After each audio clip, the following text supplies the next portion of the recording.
السلام عليكم هندسة. السلام عليكم ورحمة الله وبركاته. ازيك يا كريم، اخبارك ايه؟ طمنا عليك. يا رب تكونوا جميعا بخير يا رب. عايز أعرف من حضرتك يا هندسة إيه أكبر غلطة بيقع فيها الطلبة؟ طيب، سؤال النهارده يا هندسة: ايه هي اكبر غلطة شفتها بيقع فيها تقريبا كل الطلبة؟ والله هو فعلا بيقع فيها كل الطلبة، واحنا وقعنا فيها، واللي قبلنا واللي معانا واللي بعدنا، وانتوا واللي جايين واللي قبلكم. يعني ايه الا ما رحم ربي، اكيد في ناس مستثناة يعني. لكن معظم الغلطة هو ان الطالب داخل ما يعرفش هدفه ايه في الجامعة.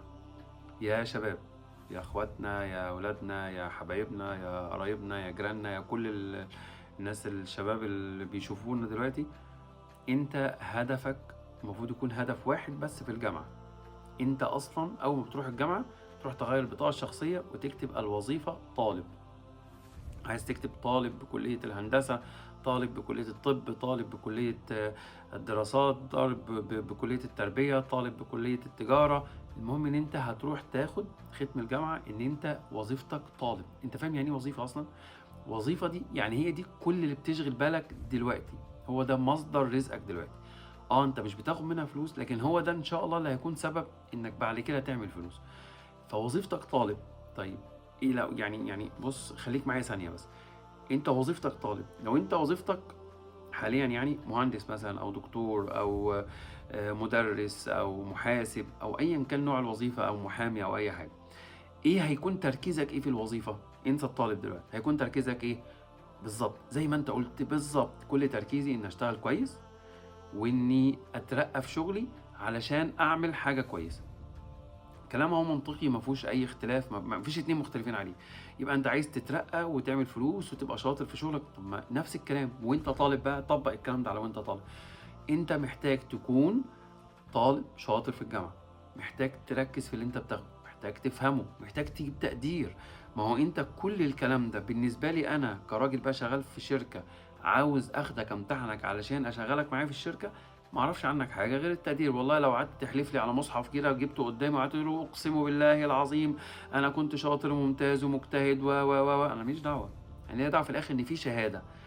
الشهادة دي هي اللي بتحكم على شغلك، زي بالظبط وانت بتشتغل في الشركة هيكون في تقرير او هيكون في مديرك هيدي عنك تقرير، اذا كنت انت كويس فهتترقى. نفس الكلام في الجامعة، انت بتاخد في الاخر شهادة بتقول انت كويس في الجامعة، هيبقى تقديرك امتياز مع مرتبة الشرف، جيد جدا مع مرتبة الشرف، جيد جدا، امتياز، جيد، مقبول. انما هتجيلي بشهادة انت جايب فيها مقبول تقول لي انا شاطر جدا وانا عندي امكانيات، اذا كان انت في الجامعة كل اللي كان مطلوب منك كتاب، والدكتور بيشرح لك اللي جوه الكتاب، والمعيد بيشرح لك اللي جوه الكتاب، وبتروح تمتحن في نفس الكتاب ومعرفتش تجيب تقدير. امال بقى لما تيجي عندي في الشركة اللي هو انت ما تعرفش حاجة فيها ولا تعرف الشغل عامل ازاي، هثق ازاي ان انت تبقى شاطر؟ انا ما بقولش الناس اللي طالعه بمقبول والناس اللي طالعه بجيد والناس اللي طالعه بتقدير مش كويس، ما بقولش ان مستقبلها ضاع، او ما بقولش ان هي رزقها مش موجود. اكيد ليهم رزق واكيد ممكن يكون ليهم فرص يحسنوا بحاجتهم. بس انا هنا بركز انت اهم حاجه عندك في الجامعه انك تركز هدفك ايه. هدفي ان اطلع الاول على الدفعه، هدفي ان اجيب امتياز مع مرتبه الشرف، هدفي ان اخد شهاده من الدكاتره ومن الجامعه بتقول ان انا راجل ممتاز. عشان الشهاده دي اروح بعد كده اروح اقدمها في الشركات، اقدمها في المستشفيات، اقدمها في مكاتب المحاماه، اقدمها في المدارس، اقدمها في اي حته تقول انا راجل شاطر. يبقى الهدف يكون محدد. انما انك تبقى عايش من غير هدف دي كارثه كبيره، هو ده اللي بيضيع الوقت. تبقى انت راجع تخلص اللي وراك النهارده من الجامعه، تروح تكمل فسح وتكمل هزار وتقعد لي على القهوه، تقعد لي على الكافيه، تقعد تشرب مشاريب، تقعد تتكلم في التليفونات، تقعد على السوشيال ميديا، على التلفزيون، تضيع وقتك في البلاي ستيشن، في الكوره، في اللعب. اصل انت ما عندكش هدف. فانت لو حاطط هدف محدد، انا عايز اطلع الاول. يا سيدي مين اللي قال انك عشان تطلع الاول مش هتتفسح ولا هتهزر ولا هتلعب ولا هتتفرج ولا هتعمل؟ مين اللي قال الكلام ده؟ بس كل حاجه بحساب، في اولويات. فانت اهم اولويه عندك في الجامعه انا عايز اطلع الاول مع مرتبه الشرف. ده الهدف والله، عشان لما يفلت منك تطلع التاني، تطلع التالت، تطلع من 5 الاوائل، من 10 الاوائل. انما ما تقوليش انا عايز انجح ان شاء الله بمقبول. طب ما هو لو فشلت منك لو ضاعت منك هتلاقي نفسك شايل بقى مواد، او هتلاقي نفسك ما نجحتش، او هتلاقي نفسك مش عارف تقدم او.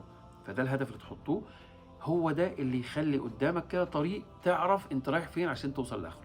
ده الهدف الاساسي بتاع كل سنه. طب لو وقعت يا هندسة أعوض السنة اللي بعدها، لو وقعت في الترم أعوض الترم اللي بعديه، وقعت في المادة أعوض في المادة التانية، مفيش مشكلة. ما أنت هتفضل تقع وتقوم تقع وتقوم تقع وتقوم لغاية ما تحقق هدفك إن شاء رب العالمين. ودي متعة الحياة، إن يكون عندك هدف وعايز تحققه. وما تنساش استعن بالله سبحانه وتعالى، استعن بالله ثم استعن بالله ثم استعن بالله، واعمل اللي عليك، وتأكد كده إن الله لا يضيع أجر من أحسن عملا، وهتلاقي الدنيا معاك أحسن حاجة إن شاء رب العالمين. وما تنسوناش بالدعاء، وأشوفكم في فكرة بكرة في مشكلة تانية إن شاء الله. سلام عليكم.